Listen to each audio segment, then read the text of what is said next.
Hey, as you can see, look at what the mailman brought in today. It says LilyGo, which means there are a lot of LoRa devices inside this box, and I'm very excited to check it out.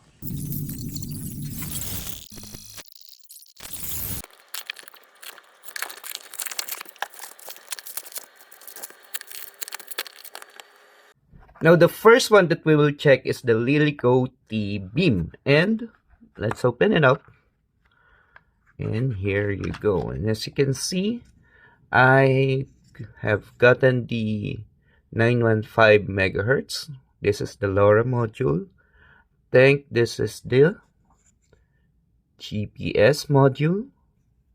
I have gotten also the one with the soldered screen because I don't have any soldering skills. This is the Wi-Fi.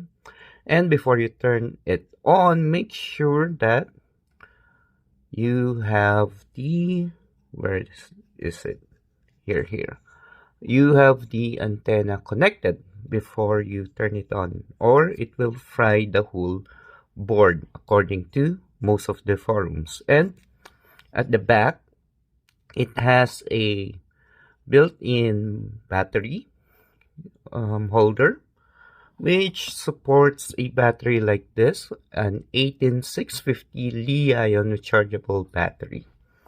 Okay, at the bottom you have micro USB and 3 buttons, which is, as you can see, a reset, power, and an IO button. Okay, now let's check out what are the other things inside the back box. There is a, I wish I understand what is in this paper, but unfortunately I don't. And what else? It has a antenna and 2 pins included. Okay, the second one that we will check is the LilyGo T Echo. As you can see at the box in front, there are a lot of informations pertaining to what is or what are the things that are found inside the LilyGo T Echo. So let's open it up. And there you go, the actual unit. Now this one also has a GPS built in, and to save power it would have an e-ink display. You have the, let's see,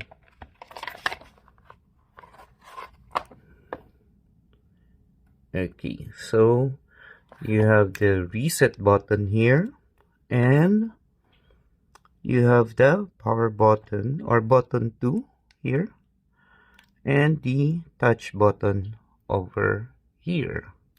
Now, it does come with a case, unlike the T-Beam earlier, and inside the box it has also the antenna, and this one that I've got is also a 915 megahertz. Okay, so that is the LilyGo T Echo. Now the last one that we will be checking is the LilyGo T Deck. So let's check it out.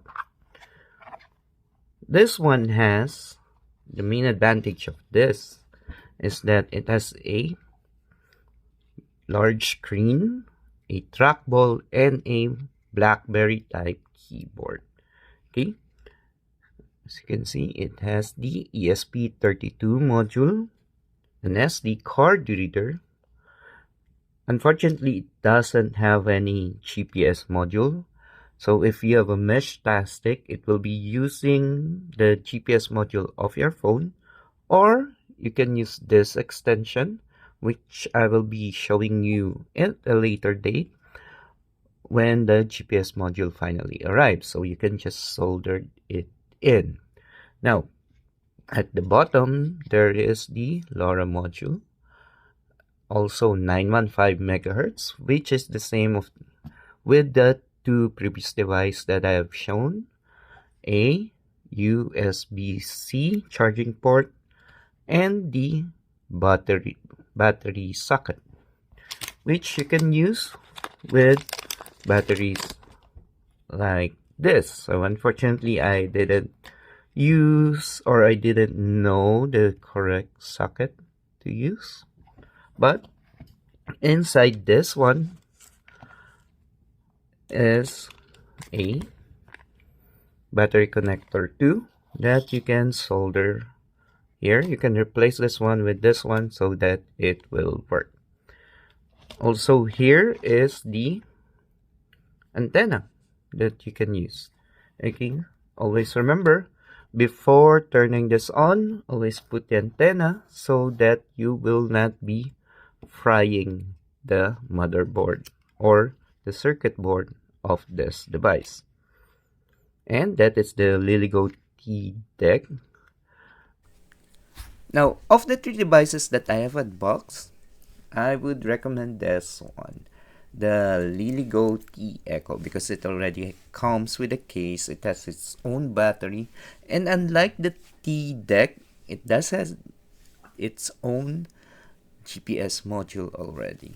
And you know, at the time I'm creating this video, we just got hit by a typhoon, and this is a very common occurrence here in the Philippines.